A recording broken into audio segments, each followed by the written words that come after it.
ಈ 16 ಗ್ರಾಮದಲ್ಲಿ ಒಂದು ಪಾಳೆಗಾರಿಕೆ ಇತ್ತು ಹಿಂದೆ. ಹ್ಮ್. ಯದುವಂಶ ಪ್ರಾರಂಭ 16 ಗ್ರಾಮದಿಂದ ಆಯಿತು ಅಂತ ಕೆಲವರು ಹೇಳ್ತಾರೆ. ಕೆಲವರು ಅನ್ನೋದನ್ನ ಇನ್ವರ್ಟೆಡ್ ಕಾಮರ್ಸ್ಲಿ ಅಂಡರ್ಲೈನ್ ಮಾಡಿ ಹೇಳ್ತೀನಿ. ಕೆಲವರು ಹೇಳ್ತಾರೆ, ಕೆಲವರು ಒಪ್ಪಲ್ಲ. ಈ ಗ್ರಾಮದ ಇತಿಹಾಸ ಏನು ಅಂತ ಗೊತ್ತಿಲ್ಲ. ಮುಚ್ಚಿ ಹೋದ ಇತಿಹಾಸವನ್ನು ಕೆದಕಿದಾಗ ಹಲವಾರು ಅಭಿಪ್ರಾಯಗಳು, ಇಂಟರ್ಪ್ರಿಟೇಷನ್ಸ್ ಬರ್ತವೆ. ಯದುವಂಶ ಇಲ್ಲಿಂದ ಶುರುವಾಯಿತು ಅಂತ ಕೆಲವರು ಹೇಳ್ತಾರೆ ಅಂತೆ. ಕೆಲವರು ಅಂದರೆ ಬ್ರಿಟಿಷ್ ಇತಿಹಾಸಕಾರರು, ಅಥವಾ 200 ವರ್ಷದಿಂದ ಅವರು ಬರೆದದ್ದನ್ನು, 200 ವರ್ಷ ಆದರೆ ಸುಮಾರು 1800ರಲ್ಲಿ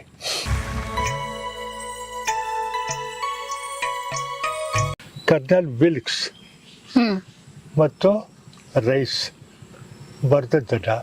ರೈಸು ಎಪಿಗ್ರಾಫಿಸ್ಟು. ಟಿಪ್ಪು ವಾರಲ್ಲಿ 4ನೇ ಮೈಸೂರು ಯುದ್ಧದಲ್ಲಿ ಸೇನಾನಿಯರಿಗೆ ಹೋರಾಟ ಮಾಡಿದವನು ರೈಸು. ಸೇನಾನಿ ಇದ್ದಕ್ಕಿದ್ದಂಗೆ ಇತಿಹಾಸಕಾರ ಆಗ್ತಾರೆ, ಅವರು ಹಿಸ್ಟ್ರಿ ಬರೀತಾರೆ. ಹಿಸ್ಟ್ರಿ ಆಫ್ ಮೈಸೂರು ಅಂತ ರೈಸ್ ಬರೀತಾರೆ. First history of Mysuru. ಅದರಲ್ಲಿ ಮೈಸೂರು ರಾಜವಂಶದ ಬಗ್ಗೆ ಹೇಳ್ತಾರೆ. ಟಿಪ್ಪು ಕಾಲದಲ್ಲಿ ರಾಜವಂಶಸ್ಥರು ಇದ್ದಾರಲ್ಲ, ಅವ್ರ ಇಂಟರ್ಪ್ರಿಟೇಷನ್ ಏನು? ಯಾರೂ ಕಣ್ಣಾರೆ ಕಂಡಿಲ್ಲ. ಅಧಿಕೃತ ಇದೇ ಕರೆಕ್ಟ್ ಪ್ರಾಮಾಣಿಕ ಅಂತ ಯಾರು ಹೇಳಿದ್ರು ನಾನು ಒಪ್ಪಕ್ಕೆ ತಯಾರಿಲ್ಲ. ಸರ್, ಕಡ್ಡೆ ಬಿದ್ದಿದೆ ಇಲ್ಲಿ, ಒಣಕಲ್ ಕಡ್ಡೆ. ನಾನು ಇಲ್ಲಿ ಬಿದ್ದಿತ್ತಿದ್ದು, ಇದು ಒಣಗಿದೆ. ಆದರೆ ಇದು ಬರೀ ಒಣಗಿ ಹೀಗೆ ಇತ್ತ ಕಡ್ಡೆ? ಜೀವಂತವಾಗಿತ್ತು ಹಿಂದೆ ಒಂದು ಕಾಲದಲ್ಲಿ. ಹೌದು. 6 ತಿಂಗಳಿಂದನೋ 3 ತಿಂಗಳಿಂದನೋ ಜೀವ ಇತ್ತು, ಎಲೆಗಳಿದ್ವು. ಯಾರೋ ಬರೆದು ಬಿಸಾಕಿದ್ರು, ಒಣಗೋಯ್ತು. ನಮ್ಮ ಯದುವಂಶದ್ದು ಇಂಥದ್ದೇ ಒಂದು ಕತೆ, ನಿಮ್ಮ 16ದು ಇಂಥದ್ದೇ ಒಂದು ಕತೆ. ಅವ್ರು ಬರೀತಾರೆ, ಇದು 32 ಹಳ್ಳಿಗಳ ಒಂದು ಪಾಳೆಗಾರಿಕೆ ಇತ್ತು ಇಲ್ಲಿ 16ರಲ್ಲಿ. ಚಾಮರಾಜ ಅಂತ ಒಬ್ಬ ರಾಜ ಇದ್ದ. ಒಬ್ಬ ಬರೀತಾರೆ, ಅವನು ಸತ್ತೋಗಿದ್ದ. ಅವ್ರಿಗೆ ಒಬ್ಬಳು ಹೆಂಡತಿ ದೇವಜಬ್ಬಂಡಿ ಅಂತ, ದೇವರಸಬಂಡಿ ಅಂತ ಇನ್ನೊಬ್ಬ, ಒಬ್ಬಳು ಮಗಳು. ಅವಳು ದೇವಜಮ್ಮಣಿ, ಚಿಕ್ಕ ದೇವಜಮ್ಮಣಿ, ದೊಡ್ಡ ದೇವಜಮ್ಮಣಿ. ಐಡೆಂಟಿಫಿಕೇಶನ್ ಬೇಕಲ್ಲ. ಅಮ್ಮ ಮಗಳು ಇಬ್ಬರಿಗೆ ಒಂದೇ ಹೆಸರು ಆಗ್ಬಿಟ್ರೆ ಕಷ್ಟ.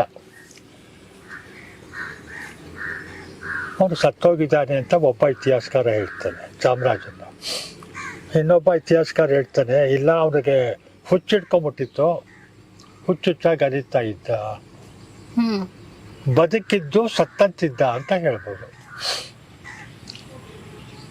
ಈ ಪಾಳೆಗಾರನಿಗೆ ಸೇನಾಪತಿಯಾಗಿದ್ದವನು ಇಲ್ಲಿ ಹತ್ರ ಇದೆ, ಕಾರ್ಗಳ್ಳಿ ಅಂತ. ಅಲ್ಲಿ ಒಬ್ಬ ಮಾರನಾಯಕ.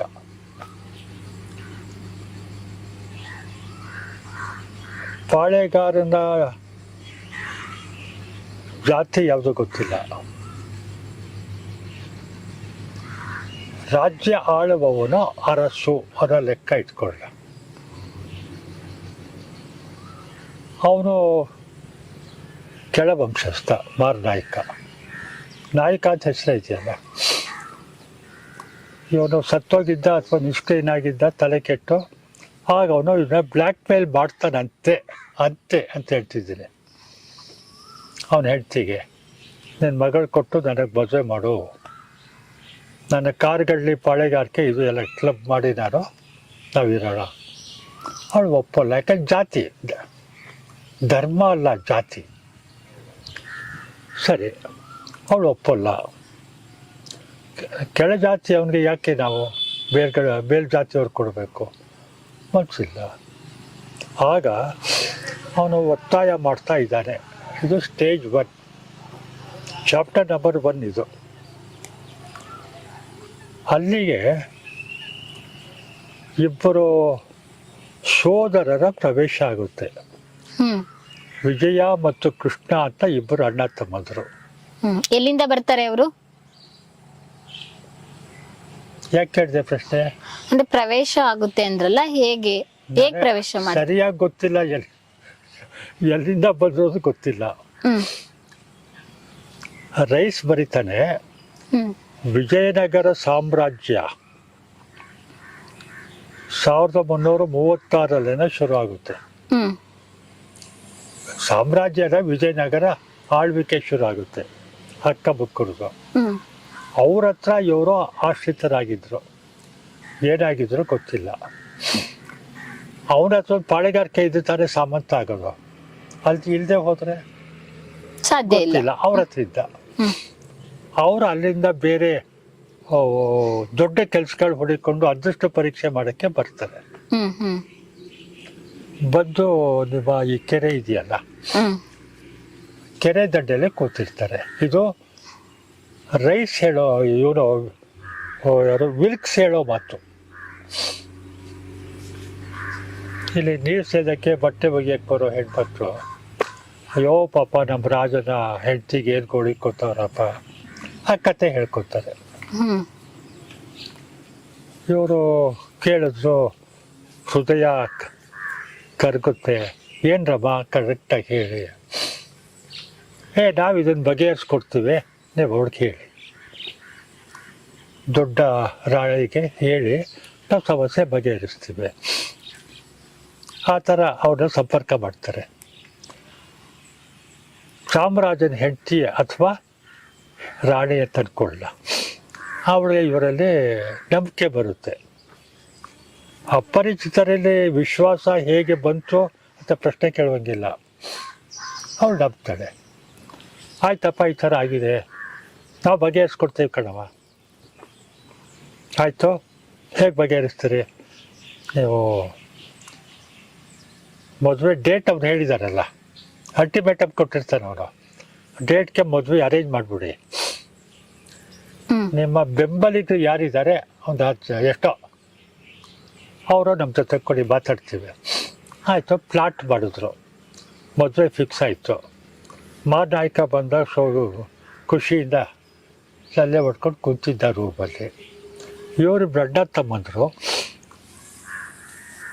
ರಾಣಿಯ ಬೆಂಬಲಿಗರಿದ್ರಲ್ಲ, ಅವರು ನಮ್ಮ ಜೊತೆಗೆ ತಗೊಂಡೋಗಿ ರೂಮಲ್ಲಿ ಅವ್ನಿಗೆ ಅಟ್ಯಾಕ್ ಮಾಡಿ ಕೊಲ್ತಾರೆ.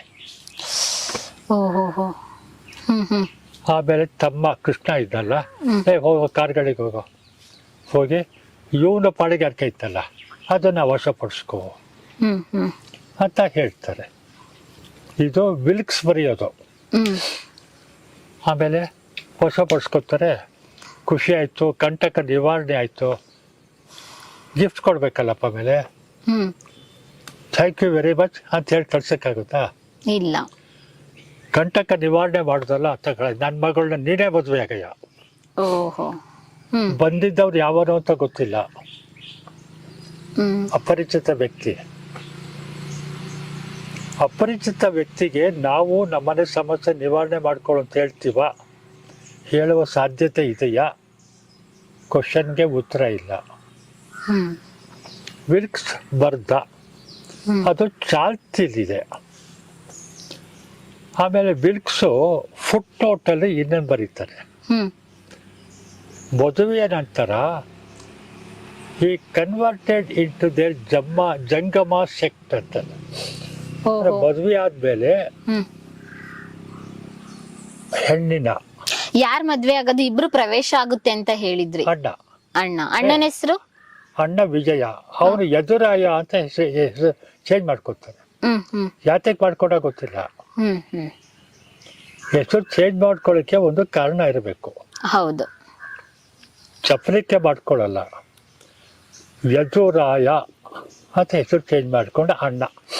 ವಿಜಯ ಅನ್ನೋದು ಹಳೆ ಹೆಸರು. ಅವಳಿಗೆ ಮದುವೆ ಆಗ್ತದೆ. ಅವ್ರಿಗೆ ಮದುವೆ ಆಗಯ್ಯ ಅಂತಂದ್ಲು. ಹ್ಮ್ ತನ್ನ ಗಂಡನ ಪಾಳೆಗಾರಿಕೆಯನ್ನ ಮತ್ತು ಮಾರನಾಯಕನ ಪಾಳೆಗಾರಿಕೆಯಲ್ಲಿ ಎರಡೂ ಎದುರಾಯ ಪ್ರಾರಂಭ ಮಾಡ್ತಾರೆ. ಹ್ಮ್ ಹ್ಮ್ 33 ಹಳ್ಳಿಗಳ ಒಂದು ಪಾಳೆಗಾರಿಕೆ ಇಲ್ಲೇನೆ ಇದೇ ಪ್ರಾಂತ್ಯದಲ್ಲಿ ಇದೆ. 16 ಒಲೆ. ಹ್ಮ್ ಹ್ಮ್ ಚಾಮರಾಜನ ರಾಜಧಾನಿ ಅಂತ ಹೇಳ್ಕೊಳೋದಾನೆ ಅವರಿದ್ದು ದಿಲ್ಲಿ. ಹ್ಮ್ ನಮ್ಮ ನಾಯಕರು ಹೇಳ್ತಿದ್ರಲ್ಲ, ನಾಗರಾಜ ನಾಯಕರು, ಹ್ಮ್ ಅವ್ರಿಗೆ ಇವ್ರನ್ನ ಬಗ್ಗೆ ಜಾಸ್ತಿ ಗೊತ್ತಿದೆ. ಕೋಟೆ ಮಾರಮ್ಮನ ದೇವಸ್ಥಾನ ಇದೆ. ಹ್ಮ್ ಕೋಟೆ ಒಳಗೆ ಇಲ್ಲ ಕೋಟೆ ಪಕ್ಕದಲ್ಲಿ ಅವಳಿದ್ಲು. ಈ ಆವರಣದಲ್ಲಿ ಆ ಪಾಳೆಗಾರನ ಅರಮನೆ ಇದ್ದಿರಬಹುದು. ಅರಮನೆ ಎದ್ದ ತಕ್ಷಣ ಮೈಸೂರು ಅರಮನೆ ಅಲ್ಲ, ಹ್ಮ್ ಹ್ಮ್ 3-4 ತೊಟ್ಟಿ ಮನೆ. ಹಾ ಹಾ ನಮ್ಮ ವೀಕ್ಷಕರಿಗೆ ಏನಾಗುತ್ತೆ, ಅರಮನೆ ಅಂದ ತಕ್ಷಣ ಮೈಸೂರು ಅರಮನೆ ನೋಡಿದ್ದೀವಲ್ಲ, ಅದೇ ಈ ತರ ತುಂಬಾ ದೊಡ್ಡದಾಗಿ ವಿಜೃಂಭಣೆ ಆಗಿರುತ್ತೆ ಅಂತ ಅನ್ಕೊಂಡ್ಬಿಡ್ತಾರೆ. ಹ್ಮ್ ತಪ್ಪು. ಈಗ ನಾರ್ತ್ ಕರ್ನಾಟಕ ಕಡೆ ಹೋದ್ರೆ ಹ್ಮ್ ವಾಡೆ ಅಂತ ಇವೆ, ಹೌದು. 4, 5, 6 ತೊಟ್ಟಿಗಳಿರ್ತವೆ. ಹ್ಮ್ ದೊಡ್ಡ ಮನೆ, ತೊಟ್ಟಿ ಮನೆ, ಹೆಂಚಿನ ಮನೆ. ಇದು ಅಂತಂತೆ ಇತಿಹಾಸಕಾರ ಫಸ್ಟ್ ಟೈಮ್ ವಿಲ್ಕ್ಸು ಹಿಸ್ಟ್ರಿ ಆಫ್ ಮೈಸೂರಲ್ಲಿ ಬರೆಯೋದು. ಹ್ಮ್ ಹ್ಮ್ ಹ್ಮ್ ರೈಸ್ ಅಂತ ಇನ್ನೊಬ್ಬ ಆರ್ಕಿಯಾಲಜಿ ಡೈರೆಕ್ಟರ್, ಅವನು ಅಥಾರಿಟಿ. ಹ್ಮ್ ಅವ್ರು ಇದನ್ನೇ ಹಿಡ್ಕೊಂಡು ಮುಂದುವರೆದು ಹ್ಮ್ ಇದಕ್ಕೆ ಸಪೋರ್ಟ್ ಮಾಡ್ಕೊಂಡು ಬರ್ತಾರೆ. ಅವರು ವಿಜಯನಗರದ ಕಡೆಯಿಂದ ಬಂದವರಲ್ಲ, ಇಲ್ಲೇ ಮೈಸೂರಿನ ಅಕ್ಕಪಕ್ಕ ಇದ್ದ ಒರಿಜಿನಲ್ ಕನ್ನಡಿಗರು. ಹ್ಮ್ ಇಲ್ಲೇ ಸೋಷಿಯಲ್ ವರ್ಕ್ ಮಾಡ್ಕೊಂಡು, ಈ ಥರ ಇವತ್ತು ಸೋಷಿಯಲ್ ವರ್ಕ್ ಅಲ್ಲ, ಪ್ರಚಾರದಲ್ಲಿದ್ದಂಥ ವ್ಯಕ್ತಿಗಳಾಗಿರಬೇಕು ಅಂತ ಅವ್ರು ಹೇಳ್ತಾರೆ. ಹ್ಮ್ ನನ್ನ ಮೂಲಭೂತವಾದ ಪ್ರಶ್ನೆ. ಇನ್ನು ಕೆಲವ್ರು ಹೇಳ್ತಾರೆ ಗುಜರಾತಿನ ದ್ವಾರಕಾ ಪಟ್ಟಣದ ಶ್ರೀಕೃಷ್ಣನ ಯದುವಂಶೀಯರು ಇವರು.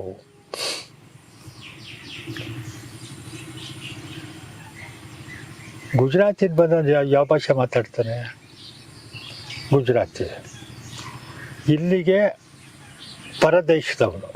ಹೌದು. 16. ಅವನಲ್ಲಿ ಇವಳಿಗೆ ಕಾನ್ಫಿಡೆನ್ಸ್ ಹೇಗೆ ಬಂತು?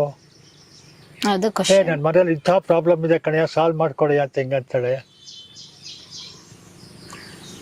ಈ ಊರು ಅಥವಾ ಮೈಸೂರಿನ ಸುತ್ತಮುತ್ತ ಇದ್ದಂಥ ಶಕ್ತಿಶಾಲಿ ಯುವಕರು ಬಡವರಿಗೆ ಬೇರೆಯವ್ರಿಗೆ ತೊಂದರೆ ಬಂದರೆ ಅದನ್ನು ಬಗೆಹರಿಸೋ ಶಕ್ತಿ ಅವ್ರಿಗಿದೆ ಅನ್ನೋದು ಪ್ರಚಾರದಲ್ಲಾಗಿರಬೇಕು. ಅವತ್ತು ಟಿ ವಿ ರೇಡಿಯೋ ಇರಲಿಲ್ವಲ್ಲ, ಪ್ರಚಾರ ಹೇಗಾಗುತ್ತೆ? ಊರಿನ ದಾಸಯ್ಯಗಳು ಹಳ್ಳಿಯಿಂದ ಹಳ್ಳಿಗೆ ಬರ್ತಾರೆ, ಅವರೇ ಸಂದೇಶವಾಕ್ರು. ನಾವು ಈ ಥರ ಜನಜನಿತವಾಗಿರಬೇಕು ಅವರಿಬ್ಬರ ಕತೆ, ಅಣ್ಣ ತಮ್ಮಂದಿರದು. ಈ ಚಾಮರಾಜನ ಕಥೆಯೋ ಅವನ ಮಗಳು ಹೆಂಡತಿ ಅನುಭವಿಸ್ತಾ ಇರೋ ಕಷ್ಟ, ಇದೂ ಜನಜನಿತವಾಗಿರಬೇಕು. ಹೌದು. ಪಾಪ ನಮ್ಮ ರಾಣಿ ಕಷ್ಟಪಡ್ತಾವಳಂತೆ. ಆ ರೀತಿಯಲ್ಲಿ ಇವನು ಯಾವನೋ ಸ್ಥಳೀಯ ಅಕ್ಕಪಕ್ಕದ ಸ್ಥಳದಲ್ಲಿದ್ದವನು ಅಂತ ಇರಬಹುದು. ಇದು ಇಂಗ್ಲೀಷ್ನವ್ರು ಬರೆದ್ರು, ಯಾರೋ ಹೇಳಿದ್ರು, ಹಿಸ್ಟ್ರಿಲಿದೆ, ಮ್ಯೂಸಿಯಮಲ್ಲಿದೆ ಅಂತ ನಾವು ಕಣ್ಮುಚ್ಕೊಂಡು ಒಪ್ಕೊಳ್ಳೋಕ್ಕಾಗಲ್ಲ. ಅವ್ರು ಯಾಕೆ ಬರೆದ್ರು, ಅವ್ರ ಮನೋಭಾವ ಏನನ್ನೋದನ್ನ ಅರ್ಥ ಮಾಡ್ಕೋಬೇಕು.